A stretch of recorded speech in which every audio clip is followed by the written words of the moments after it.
ತಮಿಳುನಾಡನ್ನು ಆವರಿಸಿಕೊಂಡಿದ್ದಾರೆ M G Ramachandran ಅವರಾಗೆ. ಯಾಕಂದ್ರೆ 100 ಮೇಲ್ಪಟ್ಟ ಈಗಾಗಲೇ ಅವ್ರು ಬಂದಿದ್ದಾರೆ. 2ನೇ ನಂಬರ್ದಲ್ಲಿ ಅಣ್ಣಾ ಡಿ ಎಮ್ ಕೆ ಅದ, 3ನೇದಲ್ಲಿ ಡಿ ಎಮ್ ಕೆ ಅದ.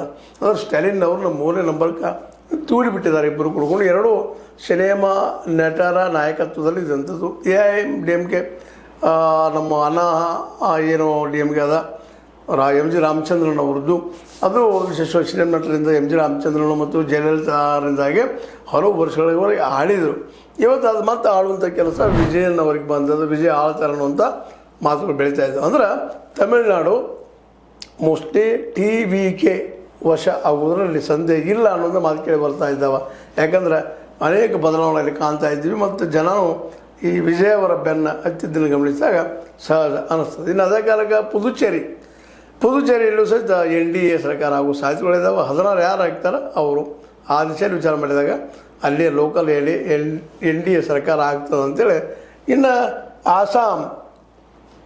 ಆಸಾಮ್ ಬಗ್ಗೆ ಅಂತೂ ಹೇಳೋ ಅವಶ್ಯಕತೆ ಇಲ್ಲ. ಅಲ್ಲಿ ಹಿಮಂತ ಶರ್ಮಾ ಅವರ ಸರ್ಕಾರ ಆಗೋದು ನಿಶ್ಚಿತ ಆಗ್ಯದ. ಅವರು ಮ್ಯಾಕ್ಸಿಮಮ್ ಮೆಜಾರಿಟಿ ಮಾಡ್ಕೊಳ್ಳೋ ಸಾಧ್ಯತೆಗಳಿದ್ದಾವೆ. ಹೀಗಾಗಿ NDA ಸರ್ಕಾರ ಅನ್ನೋಕ್ಕಿದ್ರು BJP ಸರ್ಕಾರ ಆಸಾಮದಲ್ಲಿ ಅಸ್ತಿತ್ವಕ್ಕೆ ಬರುವುದರಲ್ಲಿ ಕಾಂಗ್ರೆಸ್ ಸಂಪೂರ್ಣವಾಗಿ ಸೋತದ, ವಿರೋಧ ಪಕ್ಷ ಆಗಿ ಉಳಿದೋದಿಲ್ಲ ಅಂತಲ್ಲ. ಆದರೆ ಯಾವ ಒಂದು ಪ್ರಭಾವ ಪರಿಣಾಮ ಬೀರ್ಬೋದಾಗಿತ್ತು ಅದು ಆಗಿಲ್ಲ ಅನ್ನೋದು ನಾವು ಗಮನಿಸಬೇಕಾಗಿದೆ. ಹೀಗಾಗಿ ಇವೆಲ್ಲ ರಿಸಲ್ಟ್ ಗಮನಿಸಿದಾಗ ವಿಶೇಷವಾಗಿ ತಮಿಳುನಾಡಿಂದ ಒಂದು ರೀತಿಯಿಂದ ವಿಜಯ ಬಂದಿದ್ದರಿಂದಾಗೆ ಇಲ್ಲೇ NDA ಸರ್ಕಾರ ಆಗದೆ ಹೋಗಿರ್ಬೋದು. ಬಟ್ BJPಗೆ ಒಂದು ಸಣ್ಣ ಆಶಾಕಿರಣ ಅಲ್ಲ.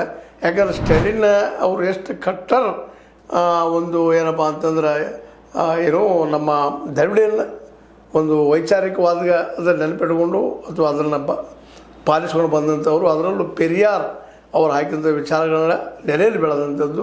ಹೀಗಾಗಿ ಅಲ್ಲಿ ಒಂದು ಸ್ವಲ್ಪ ಈ ಮೂಲಭೂತವಾಯ್ತನ ಎಂಟ್ರಿ ಆಗ್ತಾ ಇರಲಿಲ್ಲ. ಬಟ್ ಇಲ್ಲಿ